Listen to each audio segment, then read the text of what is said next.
Graças a Deus, amados, sejam todos bem-vindos. Vamos ter uma palavra de oração.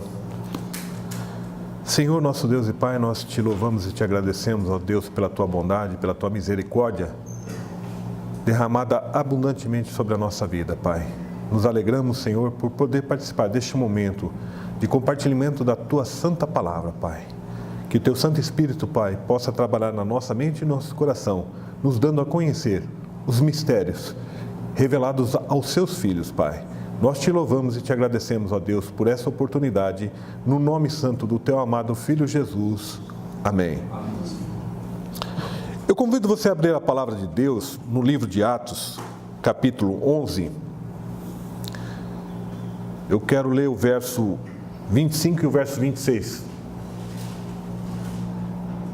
Diz assim o texto, a palavra: E partiu Barnabé para Tarso a buscar Saulo, e achando-o, conduziu para Antioquia. E sucedeu que todo um ano se reuniram naquela igreja e ensinaram muita gente. Em Antioquia foram os discípulos pela primeira vez chamados cristãos.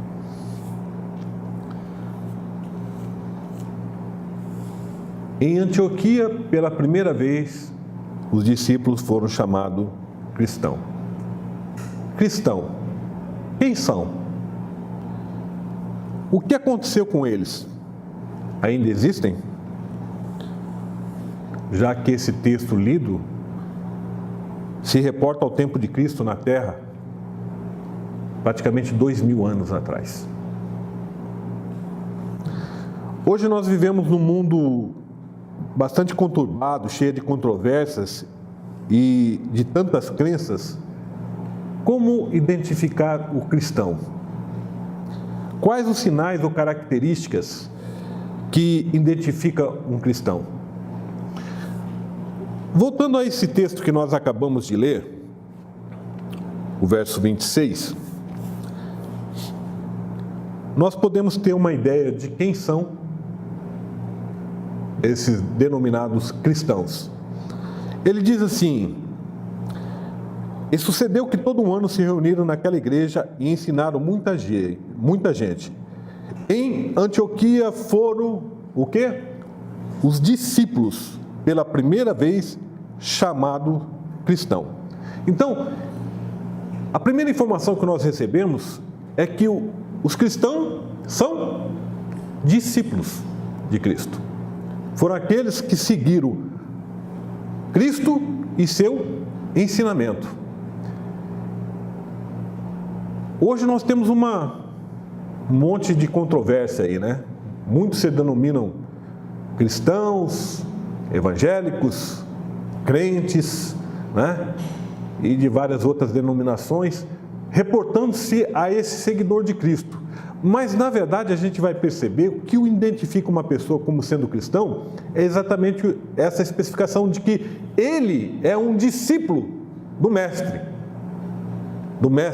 do seu ensinamento, aquele que segue fielmente a sua orientação. Esse nós podemos chamar de cristão. O que aconteceu com eles? Eles ainda existem? Eu quero que você abra a palavra de Deus no livro de Mateus, capítulo 28. Mateus 28, verso do 16 ao verso 20.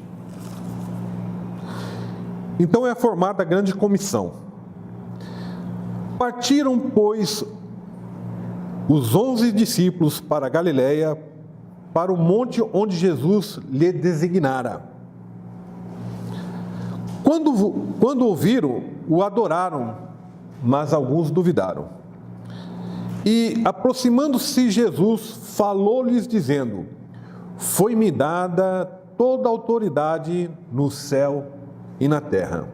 Portanto, ide, fazei discípulos de todas as nações, batizando-os em nome do Pai e do Filho e do Espírito Santo,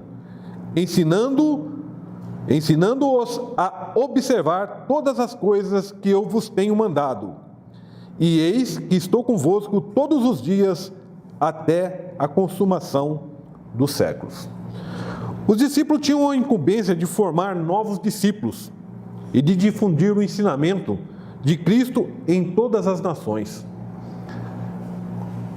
A primeira comissão formada pelos 11 lá recebeu essa incumbência do próprio Cristo. Tudo aquilo que ele tinha, todo o ensinamento, tudo aquilo que eles tinham visto o mestre praticar, agora eles receberam essa ordenança de Cristo. Ele diz: ide por todas as nações e fazei discípulos, novos discípulos. Propagai a minha palavra, o meu ensinamento. Naquele tempo começou a ter esse conhecimento de todos aqueles que aprendiam esse ensinamento, aquelas palavras do mestre, o comportamento do mestre, esses se tornavam novos discípulos. Então nós podemos entender que aquele ensinamento é o mesmo ensinamento que hoje nós estamos recebendo. São as mesmas informações, passadas de geração por geração. Há quase 2000 anos nós estamos recebendo essas informações. De tudo aquilo que Cristo, como Cristo fez, por que fez, quando fez, para quem fez, e como ele andava, como ele se comportava, né? O que ele faria em determinada situação. Todo esse ensinamento vem sendo repetido durante os séculos. Então, nós podemos entender que aquele grupo, que era 11, que foram os primeiros discípulos, esse grupo se elevou, esse grupo cresceu, esse grupo se difundiu sobre a face da terra, porque foi pregada em todas as nações. Então, hoje nós não temos cristãos só no Brasil, ou nos Estados Unidos, ou na Europa, ou na Ásia, ou na América. Não, nós temos cristãos no mundo inteiro. Esse grande grupo agora, representado como discípulos de Cristo, estão formados e ensinando no mundo inteiro. E eles continuam. A mesma mensagem que eles aprenderam é a mesma mensagem que agora eles estão ensinando. Portanto, ide e fazei discípulo de todas as nações, ensinando-os. Aqui é interessante porque ele diz: vocês vão ensinar agora a observar todas as coisas que eu vos tenho mandado. E a garantia de que ele diz: eis que estou convosco todos os dias até a consumação. Por quê? Porque enquanto nós estamos ministrando a palavra de Cristo, é a presença dele, porque ele é a própria palavra. E isso nos garante a certeza de que estamos fazendo a vontade dele, porque estamos ministrando a sua própria palavra, o seu próprio ensinamento. Não o meu entendimento, não o que eu acho, não o que eu penso, mas assim como Cristo disse, assim como Cristo fez, assim como ele ensinou. E agora nós estamos propagando essa palavra. Agora, quais sinais ou características que identificam um cristão? Hoje está difícil, né? Porque a gente começa a ver, como eu falei, há tanta divergência, tantas formas, né? Mas será que tem algum sinal específico de que eu posso, olhando para essa pessoa, eu posso identificá-la de que ela é um cristão? Vamos ver. Gálatas capítulo 5, verso 24. Gálatas 5, 24 diz: e os que são de Cristo Jesus crucificaram a carne com as suas paixões e concupiscências. Você consegue entender o que o texto diz, o que a palavra de Deus está nos dizendo? Ele diz: e os que são de Cristo, eles crucificaram a carne com as suas paixões e concupiscência. A palavra já nos revelou que cristão é um grupo de pessoas seguidoras de Cristo e de seu ensinamento. Agora ela nos revela o que são cristãos, como eles se comportaram, a forma de comportamento de um cristão. Ele diz que a primeira coisa que vão identificar, ele diz: os que são de Cristo, eles crucificaram a carne. O que é crucificar a carne? O que é crucificar a carne? Eu coloquei aqui: crucificar é levar a morte por cruz ao exemplo de Cristo. É você pegar os seus desejos, seus anseios, suas vontades e levar naquela cruz. Quando Jesus foi crucificado, ele foi levado ao monte, a parte mais alta de Jerusalém. Foi lá, na parte mais alta, naquele monte de Gólgota, chamado Monte da Caveira. E sabe como que ele fez? Ele ficou exposto para toda a humanidade ver. Crucificar não é uma coisa que você faz escondida que ninguém fica sabendo. Não é uma coisa que as pessoas não sabem se você é ou não é, mas é exposto. Ele diz, olha para mim, e você não vai achar pecado algum, como não foi achado nele. Então, essa primeira identificação de um cristão, ele leva ao seu corpo, a sua vontade, a ser crucificada, exposto lá na cruz. E o que é que ele crucificou lá? Ele diz que ele crucificou primeiramente a paixão. O que é paixão? Paixão, eu coloquei um sentimento voluptuoso, né? Desenfreado, irracional, que toma conta do ser e leva a pessoa a fazer coisas por impulso, quase sem pensar. É uma coisa meia... aquela coisa meia explosiva, né? Aquela coisa que a gente parece que não tem muito domínio, não tem muito controle sobre a situação. A paixão, ela é desenfreada. Ela acaba mexendo com o nosso emocional, com o nosso racional, né? E nos deixa praticamente burro. Porque a gente não consegue mais pensar. A gente primeiro age para depois das consequências, né? A gente vem pensar, por que eu fiz isso? Foi tomado por um desejo enorme. E a concupiscência é exatamente isso, também é a mesma coisa. É o desejo exagerado da carne. É tudo aquilo que te leva a fazer excessivamente, compulsivamente. E isso é considerado concupiscência, desenfreado. Olha isso, Colossenses capítulo 3, verso de 4 a 10.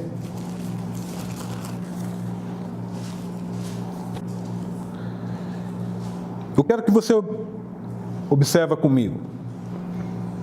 Ele diz assim, quando Cristo, olha, presta bem atenção, porque ele diz assim, quando Cristo, que é a vossa vida, Cristo já é a vossa vida, ele diz assim, então quando Cristo, que é a vossa vida, se manifestar, então também vos manifestarei com ele em glória. Mortificai, pois, os vossos membros que estão sobre a terra, que é a prostituição, a impureza, o apetite desordenado, a vil concupiscência e a avareza, que é a idolatria.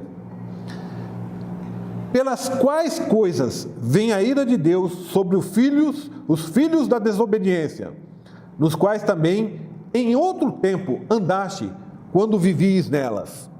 Mas agora, despojai-vos também de tudo: ira, cólera, malícia, maledicências, palavras torpes da vossa boca.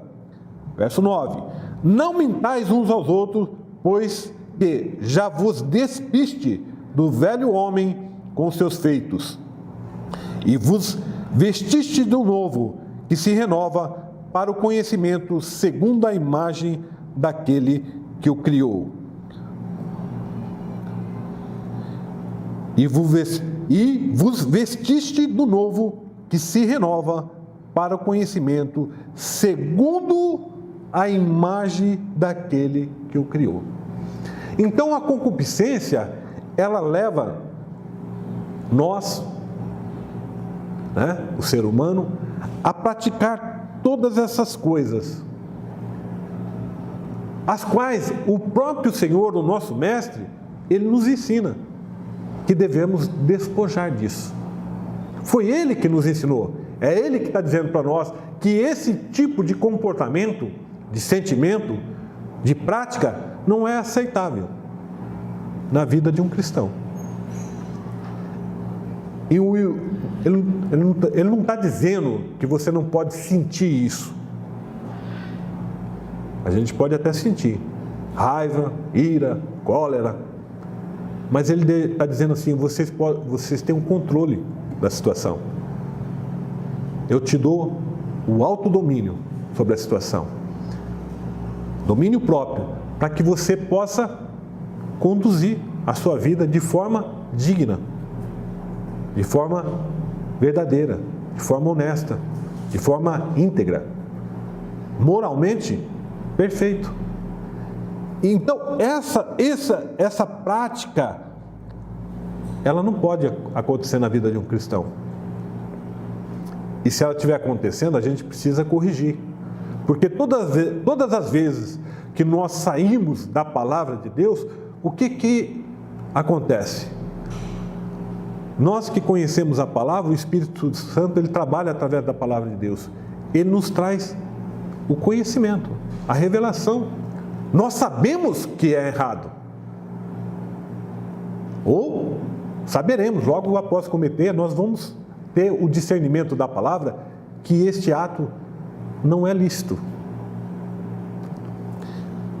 Todas essas coisas são abomináveis perante o Senhor. Identificando o cristão. 1 João capítulo 2, verso 6. 1 João 2, 6. Diz assim: aquele que diz estar nele, também deve andar como ele andou.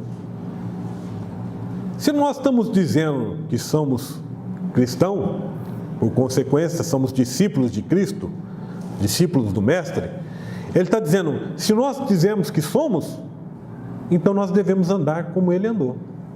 O nosso modelo, a nossa referência a ser seguida é Cristo. Cristo é o exemplo. Ele nos deu o exemplo. Por isso que ele está dizendo, aquele que diz que está nele também deve andar como ele andou. E como é que ele andou? Vamos ver na palavra.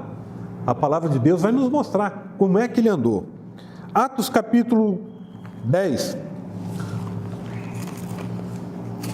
Atos 10, 38 e 39.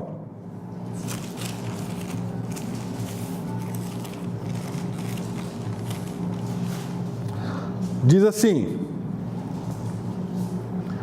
como Deus ungiu a Jesus de Nazaré com o Espírito Santo e com virtude, qualidades, o qual andou fazendo bem e curando a todos os oprimidos do diabo, porque Deus era com ele.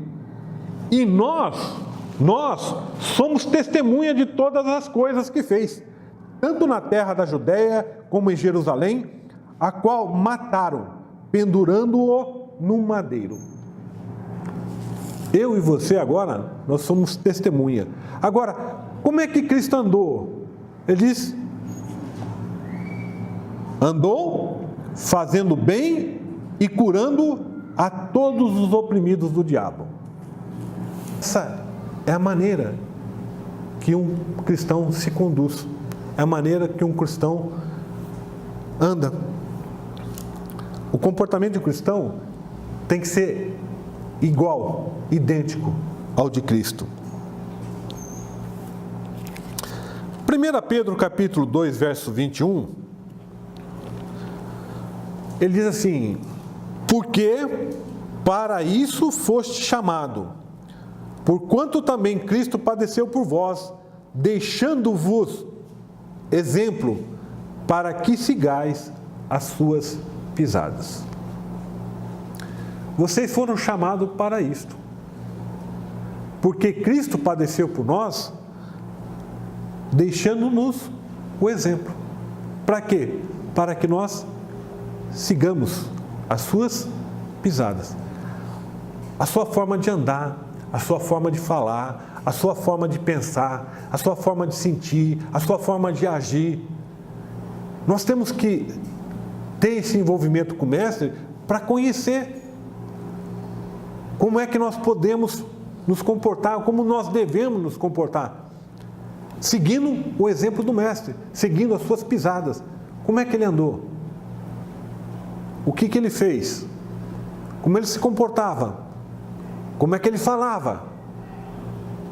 São coisas simples, normais, mas que têm um modelo.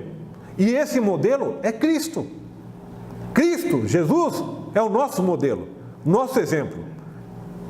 Se nós chamamos ele de mestre, nós temos que andar segundo os seus ensinamentos, segundo os seus preceitos, segundo a sua palavra, segundo a sua ordenança. E vou te falar mais, meu irmão. Quando nós fazemos isso, quando nós andamos, nós obedecemos, ser chamado de cristão é um privilégio. É um grupo separado. Nós fomos chamados do mundo para fora. Hoje, os cristãos devem ser um grupo totalmente separado. Separado do quê? Das coisas mundanas. Separado dos desejos carnais. Separado do pecado, da iniquidade. Separado dessas coisas que têm ofuscado a nossa mente, confundido o nosso coração e feito com que nós façamos coisas desagradáveis, coisas horrendas, horríveis. Por isso que hoje nós temos um exemplo a ser seguido, um modelo a ser seguido, que é Cristo. 1 Pedro 4, do 12 ao 19, diz assim: Amados, não estranheis a ardente provação que vem sobre vós. Não fique espantado, né? Não fique atemorizado.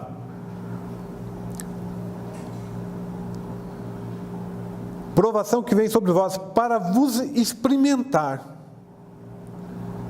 como se uma coisa estranha vos acontecesse. As provações que vêm sobre nós aqui, o texto é bem claro, dizendo assim, é para nos experimentar. Há algum problema, alguma dificuldade? Você está achando difícil? Você vai passar pela prova. E essa prova vai nos instruir. Aonde nós caímos? Aonde nós estamos sendo fracos? Aonde tem brecha? Ele diz, não fique assustado. O primeiro momento, a palavra vem para nos instruir acerca do que ser feito, de como ser feito. Verso 13. Mas regozijai-vos por serdes participantes das aflições de Cristo, para que também, na revelação da sua glória, vos regozijeis e exulteis. O final da história vai ser glorioso. Nós vamos passar pela aprovação, como todos os testes quando nós fazemos aqui, né? Quando você chega no final e você é aprovado, né, Priscila? Você, glória a Deus, fica animado, entusiasmado. Por quê? Porque venceu o mal, venceu ao pecado, né? E a gente só consegue fazer isso quando nós prestamos atenção na matéria, na disciplina, quando nós aprendemos. Quando nós aprendemos, nós conseguimos fazer direitinho, conforme a palavra diz. Por isso que é importante nós aprendermos a disciplina, a matéria em questão. E essa matéria em questão aqui é Cristo. É como ser um discípulo de Cristo. Verso 14. Se pelo nome de Cristo sois vituperados, amaldiçoados, xingados, ele diz assim, bem-aventurados sois, porque sobre vós repousa o Espírito da glória, o Espírito de Deus. Se nós estivermos na nossa condução da nossa vida, no dia a dia, se comportando como um discípulo de Cristo, e as pessoas começarem agora, por causa de Cristo, do nome de Cristo, do nosso comportamento idêntico ao de Cristo, você ser blasfemado, xingado, odiado, ele diz que isso é motivo de regozijo. Ele diz, sois bem-aventurado. Por quê? Porque essa aprovação, ela vai revelar a identidade de Cristo na sua vida.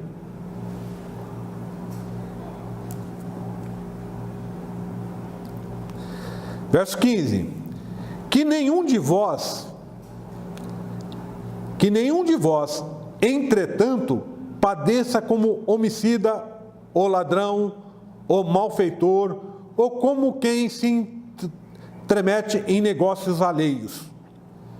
Mas, se padece como cristão, não se envergonhe, antes glorifique a Deus neste nome.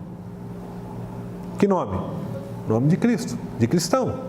Esse nome que você recebeu, você deve glorificar a Deus.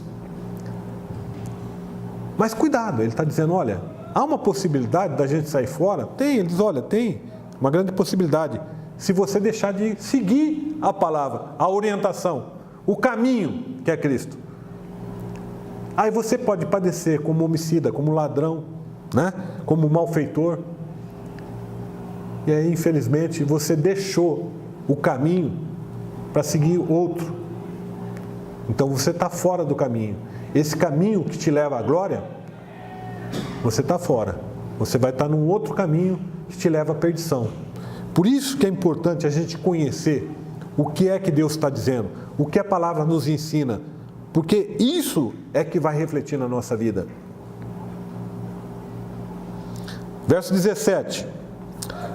Porque já é tempo que comece o julgamento pela casa de Deus.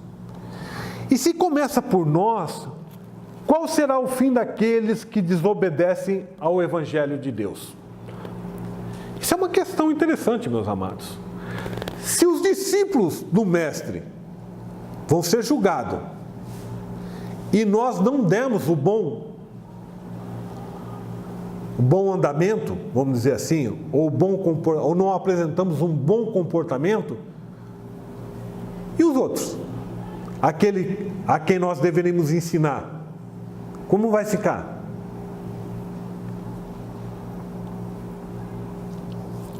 Verso 18. E se o justo dificilmente se salva, onde comparecerá o ímpio pecador? Aonde que ele vai ficar? Portanto, os que sofrem segundo a vontade de Deus, confiem as suas almas ao fiel Criador, praticando o bem. Portanto, os que sofrem segundo a vontade de Deus, confiem as suas almas ao fiel Criador, praticando o bem. Quer dizer, então, que quando eu confio a minha alma a Deus, ou melhor ainda, quando eu pratico bem aquilo que Jesus ensinou, quando eu me comporto como um verdadeiro cristão, ele está dizendo que eu estou confiando a minha alma a Deus. Vocês já ouviram falar daquele livro da vida, né? O rol lá dos salvos. Quando nós obedecemos a palavra de Deus e andamos conforme Cristo, ele diz, olha, seu nome está lá, escrito no livro da vida. E lá vai estar todo o meu comportamento, todos os meus feitos. E quando eu faço o bem, eu estou me reportando ao ensinamento do Mestre. De acordo, estou obedecendo a palavra de Deus, fazendo exatamente aquilo que Deus quer que nós façamos.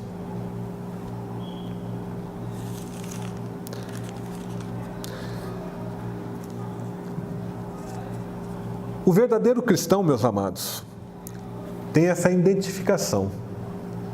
Ele é parecido com Cristo. A gente ouve falar muito, né? O pastor Márcio gosta de comentar, dizendo que a pessoa que adora, adoração, é o mesmo que imitar.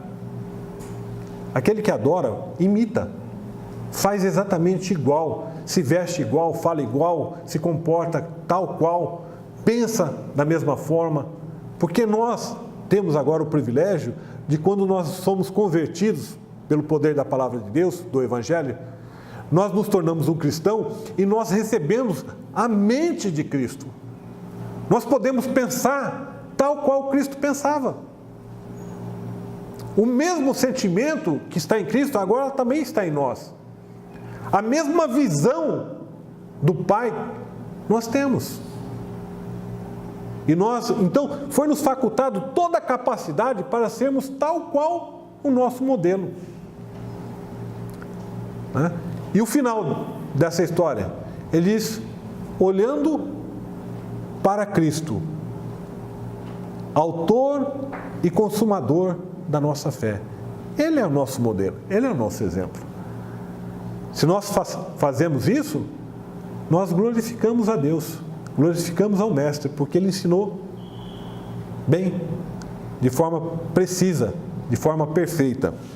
1 João capítulo 2, verso 4. 1 João 2, 4, ele diz assim: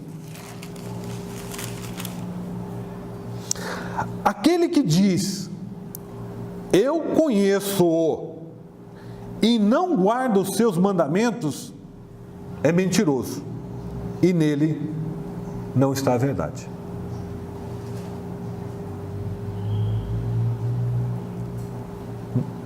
Não é um fato? Não é real? Aquele que diz que conhece-o, porque só conhece a pessoa que se relaciona. Conhecimento demanda tempo, demanda intimidade.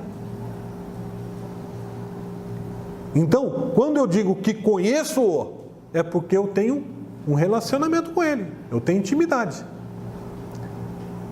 Eu fui ensinado ou doutrinado por ele, ou pela sua palavra, ou pelos seus ensinamentos. Agora, ele está dizendo, aquele que diz que o conhece e não guarda os seus mandamentos, é mentiroso e nele não está a verdade. Não existe possibilidade alguma daquele que se diz cristão não seguir os ensinamentos de Cristo, os mandamentos. Se você não segue, você não é dele. Você não é dele. Verso 5: mas qualquer que guarda a sua palavra, o amor de Deus está nele verdadeiramente aperfeiçoado. Nisto conhecemos que estamos nele. Nisto conhecemos que estamos nele. Aquele que guarda a sua palavra, o amor de Deus está nele verdadeiramente. Aí é fácil. É só manifestar o que você tem dentro de você. É só retribuir ou distribuir aquilo que você recebeu, né? Porque a palavra de Deus nos ensina que Ele nos deu, e nos deu gratuitamente, não tem preço, não tem valor. Cristianismo pago não é o cristianismo de Cristo, pode ser qualquer outro, menos o de Cristo, menos o da palavra de Deus. Se você quer tornar-se um cristão e acha que por isso você vai pagar, você tem que pagar, esse não é o da palavra de Deus. É de qualquer denominação aí, menos da palavra de Deus. Porque o de Cristo, ele diz, de graça recebei e de graça dai. Amados irmãos, eu agradeço a Deus por este momento e desejo de todo o coração que todos vocês entendam a palavra, recebam a palavra como palavra de Deus e que o Espírito Santo revele a sua mente e seu coração cada um desses momentos para que nós sejamos verdadeiramente cristãos, discípulos de Cristo e não de doutrina, de dogmas, de religião, não das coisas mundanas, mas das coisas celestiais. Que Deus vos abençoe, hoje e sempre. Amém.